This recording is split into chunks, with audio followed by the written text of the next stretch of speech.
The problem with many video games these days is that they all seem to use a similar combat system which I would describe as boring. You've got a handful of ways of attacking, counter-attacking, and grabbing or throwing your opponents. While these systems make combat very easy to get into and visually very exciting to behold, the truth is that players just aren't putting in a lot of the work. The characters on the screen are doing it all for us. Eventually the wow factor of these animations wears off, and they begin to feel stale as the player isn't actually having to do anything challenging in the game to perform them. They may as well just be hitting the same counter button over and over again as the enemies telegraph their attacks by flashing red or thinking about Y buttons. Some of these games give you numerous options, such as the gadgets in Batman, the multitude of weapons in Assassin's Creed, or the unlockable combo finishes in Sleeping Dogs. And while it's nice that they're there and that you're given the options, it's often more efficient to just ignore these and fall back on the same techniques you've been doing since the start of the game. When you're being rewarded for no effort, does it really feel like an achievement? Enter Urban Reign, a 2005 brawler for the PS2 created by the team that brought us Tekken. Martial Law and Paul Phoenix make cameo appearances, and it's clear that some of the other characters in the game also take cues from Tekken movesets. Even the weapon animations look like they could have been ripped straight out of Soul Calibur. So why mention a game that was received in a lukewarm fashion at best, and likely didn't make Bandai Namco a lot of money? Because it does this style of combat better than any of the games I've shown you so far. This game is hard, and if you want something to compare it to difficulty-wise, then I'd say God Hand, another underappreciated PS2 era classic, wouldn't be a bad comparison. I love it! If you want to beat this game, then you have to put the work in. Enemies do not telegraph their attacks by glowing at you. You have to actually watch their movements to see if they're going to take a swing, and more importantly, you have to have some idea of where that attack is going to hit. Not only does your timing have to be right to dodge, but if you want to counter a punch or grab attack, then you have to know which part of your body to block and input the corresponding direction. Regional damage is important, and if you take too many blows to the head, body or legs, then you'll be taking more damage and you'll be easier to stun. You can also strategize here a bit. For instance, aiming low attacks at Muay Thai fighters is less effective as they have a lot of leg endurance. As well as strikes, combos, throws and counters, each character also has super moves which net you a brief period of invincibility, allowing you to get out of combos and deal some damage back to the enemies. Crowd control is a key element here. Being surrounded by opponents makes it very difficult to get a hit in or even dodge effectively. Sure, dodging will make you immune to that attack, but you can still be hit by another opponent who might take a swing at you during the animation. It's important to make sure you only have to deal with one or two guys at a time, or you're likely to be overwhelmed by the number of hits coming in. You may be good enough to float like a butterfly, but how well can a butterfly float in a hurricane? While you're countering or grabbing enemies, you're also not immune to damage, and if you time a throw with a long animation badly, then you're likely to end up eating concrete. The enemies don't let up. They will attack relentlessly.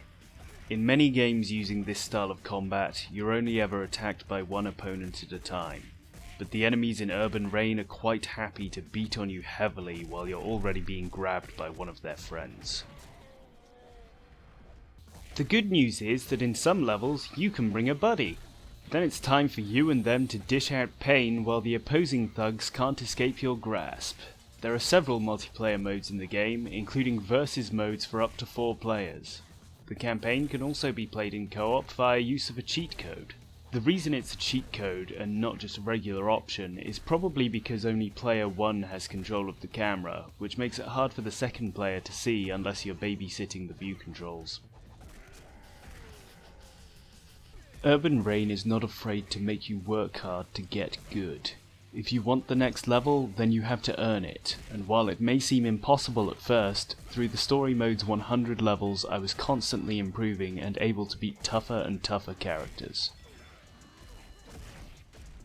Jake, the first roadblock I met, took hours to defeat. Jake posed the question, "Have you learned how to dodge and counter yet?" and while I thought I had, that was far from the truth. Jake showed me repeatedly just how wrong I was, until I had finally learned how to reverse his throws and counter his punches. I finally beat him, only for him to come back again later with a friend in tow who was just as rough and tough as he was.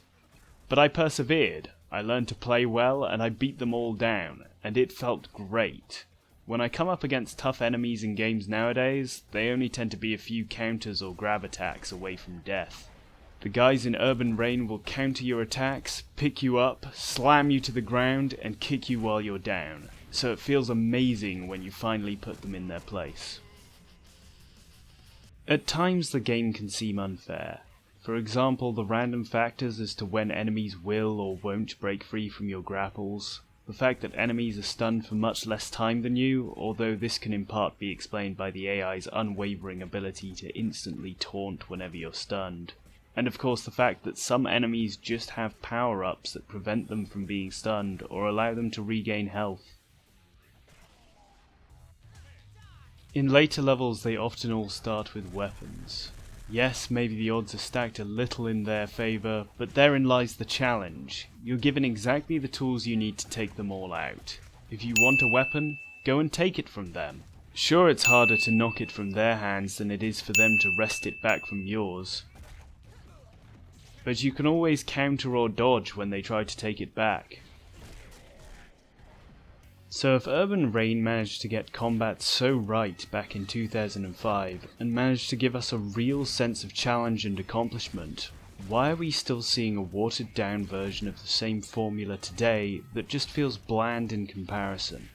Urban Reign is a game that does one thing, and it does that thing very well. The combat mechanics and action are so polished and feel so rewarding because that's all there is in this game. If you strip all the extras back, it boils down to you and a bunch of dudes having a punch-up in a room together. That's all there is to it. And that's not a bad thing, but it's the truth. It doesn't aspire to be anything more than a brawler.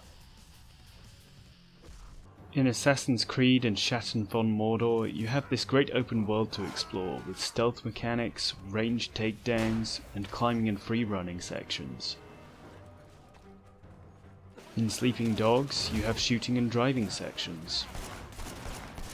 In the Batman games, you can glide around the city, there's puzzles to solve, and more Riddler trophies to find than you can shake a Batarang at.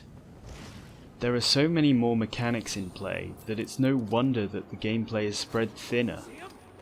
But then, if the combat isn't the focus in these games, and isn't going to provide a challenging and rewarding skill-based experience, should it even be there? Combat in these games is close to automated, providing little more than a spectacle for the player to view. Maybe it's time to stop making games that are a little of everything, and start making more games that are a lot of one thing. Do one thing, and do it well. That's why the bad guys fear me. And the good ones loathe me. That's who I am.